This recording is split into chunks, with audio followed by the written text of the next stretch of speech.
Hello বন্ধুরা, আজকে আবার চলে আসলাম আরও একটি রেসিপির সাথে। রেসিপিটা ভালো লাগলে লাইক কমেন্ট শেয়ার করতে ভুলো না। প্রথমে কাচকি মাছ এখানে নিয়ে নিলাম, এরপরে নিলাম পেঁয়াজ কুচি, বেশ কিছুটা রসুন কুচি, আলুগুলো কুচি করে কেটে নিয়েছি লম্বা লম্বা করে, আর সাথে লম্বা লম্বা করে কেটে নিলাম টমেটো, কাঁচা লঙ্কা, ধনে পাতা, হলুদ গুঁড়ো, কাশ্মীরি লঙ্কার গুঁড়ো, পরিমাণ মতো নুন, আদা রসুন বাটা,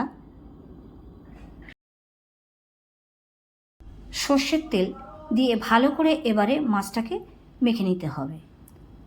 তোমরা মাছটা হাত দিয়ে মাখতে পারো, আমি স্প্যাচুলার সাহায্যে মেখে নিলাম। মাছটা খুব নরম তো, তাই জন্য আর হাত দিতে সাহস পেলাম না।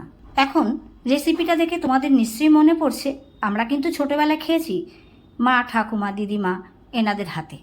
আর এখন আমরা চেষ্টা করছি এই প্রজন্মে এই সব রান্নাগুলো প্রায় হারিয়ে যেতে বসেছে। সমস্ত কিছু মেখে লো ফ্লেমে বসিয়ে দিলাম, কোনো জল দেওয়ার প্রয়োজন নেই।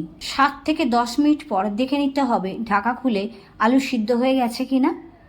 একটু নেড়ে চেড়ে গ্যাস বন্ধ করে নামিয়ে দিতে হবে। কি তাড়াতাড়ি হলো না রান্নাটা আজকের রেসিপিটা কেমন লাগলো কমেন্ট করে জানাতে ভুলো না।